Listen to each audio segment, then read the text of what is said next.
Hi guys, you're welcome back to NAIJA News and Entertainment. Ultimate love star Theresa writes to Iyke. She said, "Thanks for reminding me what butterflies feel like."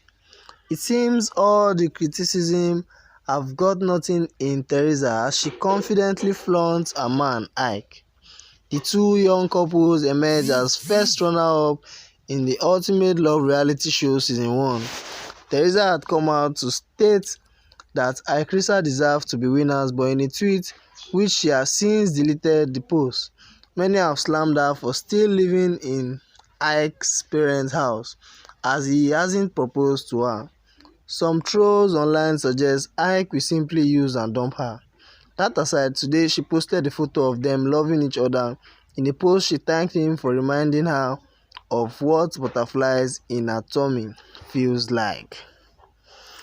Alright guys, share your thoughts with me in the comment section what you think of iykeresa relationship and if you think they will be taking their relationship to the next level.